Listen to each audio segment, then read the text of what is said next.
Okay, now I'm actually going to write the steps for, excuse me, I'm sorry, I'm going to write the steps for multiplying mixed numbers.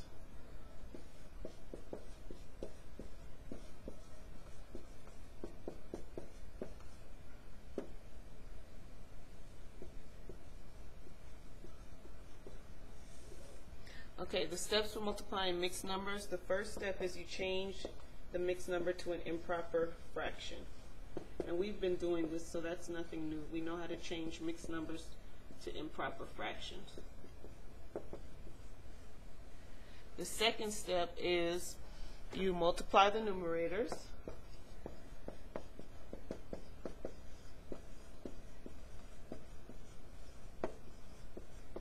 The third step, you multiply the denominators.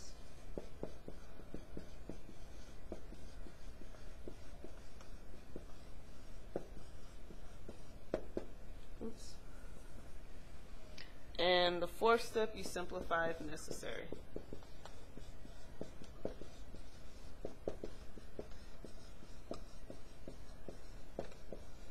Okay, so you have four steps. You change to an improper fraction, you multiply the numerators, you multiply the denominators, and then you simplify if necessary. Okay, let's start off. I'm going to do number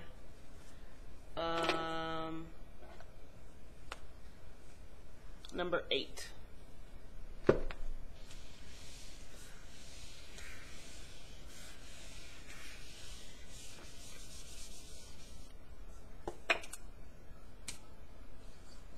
And number 8 says 1 1/4 times 1 1/5. So like I said, let's change this to 4 times 1 is 4, plus 1 is 5, 5 over 4. Let's change this, 5 times 1 is 5, plus 1 is 6. So that's the first step. Change to improper fractions. Then you just multiply. 5 times 6 is 30, 4 times 5 is 20. You can simplify. Divide by 10, and you get 3 over 2. And if you want to write that as a mixed number, 1 1/2. 2 goes into 3 one time with a remainder of 1. And you're done. Okay, the next example I'll do is number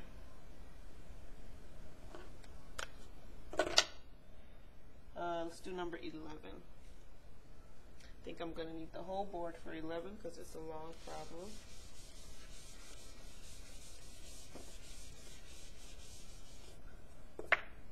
Two 2/5 times 2 1/3 times 2. So let's change everything to an improper fraction. This is going to be 5 times 2 is 10, plus 2 is 12. 3 times 2 is 6, plus 1 is 7. Let's make that a little neater.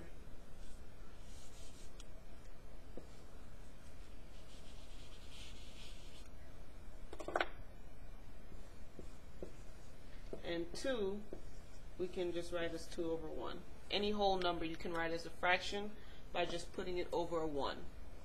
When we multiply 12 times 7 times 2,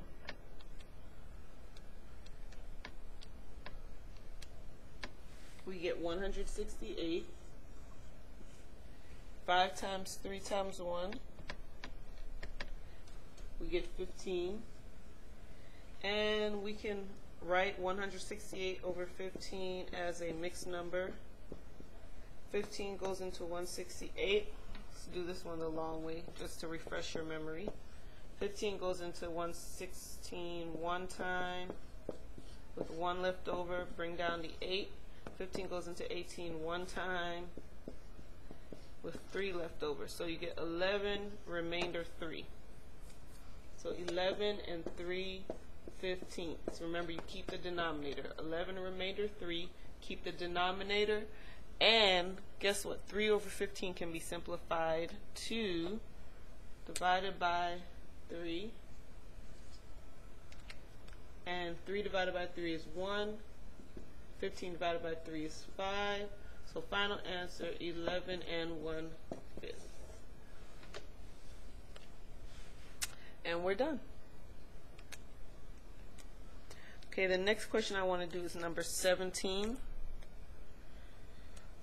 It's a word problem.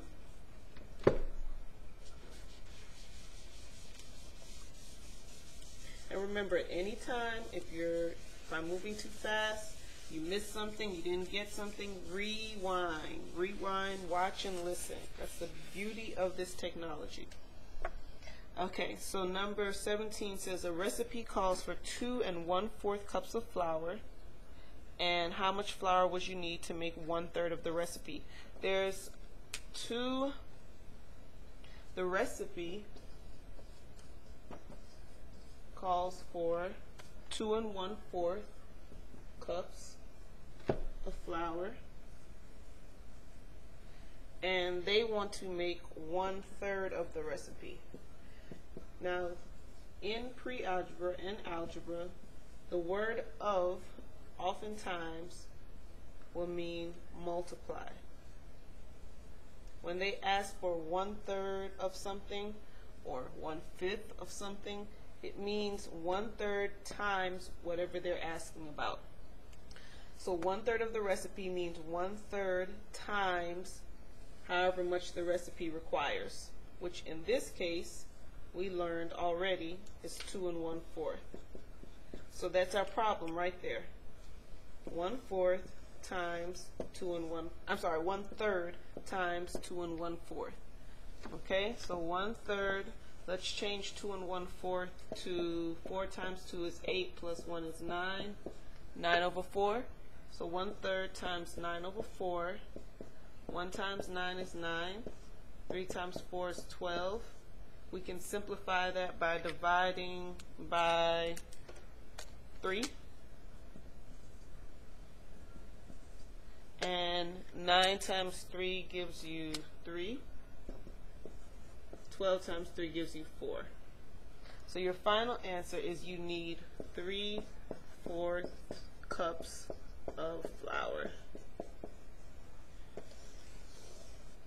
Final answer, 3/4 cups of flour. So again, all I did was I wrote down how much the recipe requires. The question asked for 1/3 of the recipe, of meaning multiply. The recipe calls for 2 1/4, so 1/3 multiplied by 2 1/4. Change 2 1/4 to an improper fraction is 9/4. So we're multiplying 1/3 times 9/4, which we did down here. We got 9/12. Simplify by dividing by 3 in the numerator and the denominator, and you get 3/4.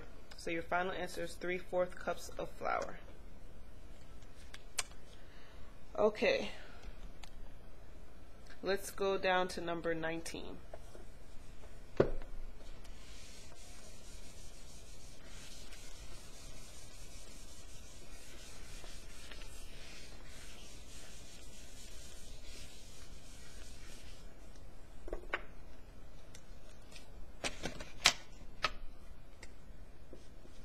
Number 19 says to use a spinner at the right and a number cube. A spinner is spun and number cube is rolled. Find the probability. So number 19 says find the probability of spinning an odd number.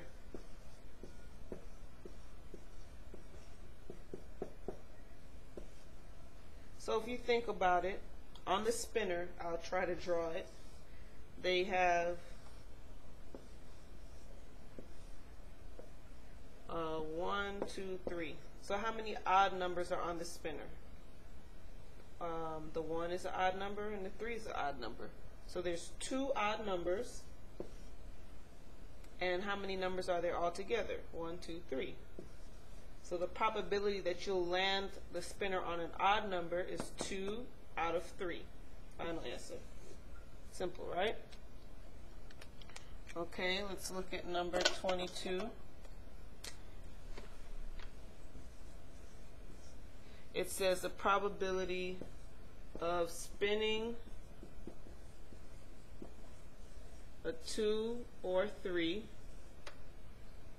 and rolling a number, rolling a number greater than 4. So they want to know the probability of spinning a 2 or 3 and rolling a number greater than 4. So these are two separate events. One is on the spinner and one is on a number cube, which I'm going to attempt to draw. So you know you have a number cube. It has 6 sides. It's basically like if you have a set of dice, a number cube would be like one die. So you know you have the dots, 1, then you would have 2, 3, right? So, and then you have 4, 5, 6 on the other sides. So if you were spinning a 2 or 3, what's the probability that you would spin a 2 or 3 on the spinner?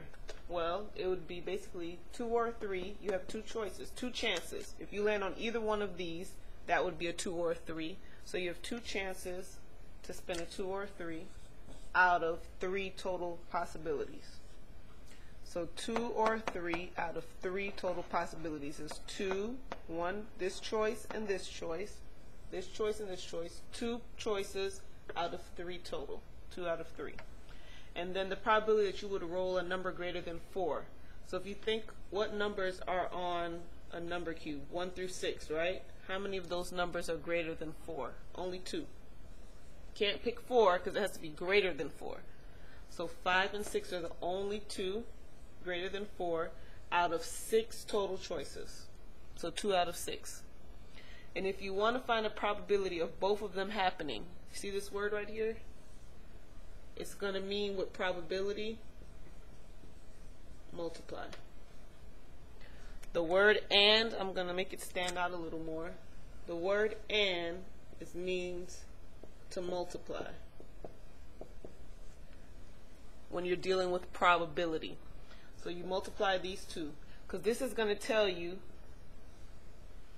the probability of both events together. Multiplying the two probabilities tells you the probability of both events happening together. So 2 times 2 is 4, 3 times 6 is 18. And we can divide by 2.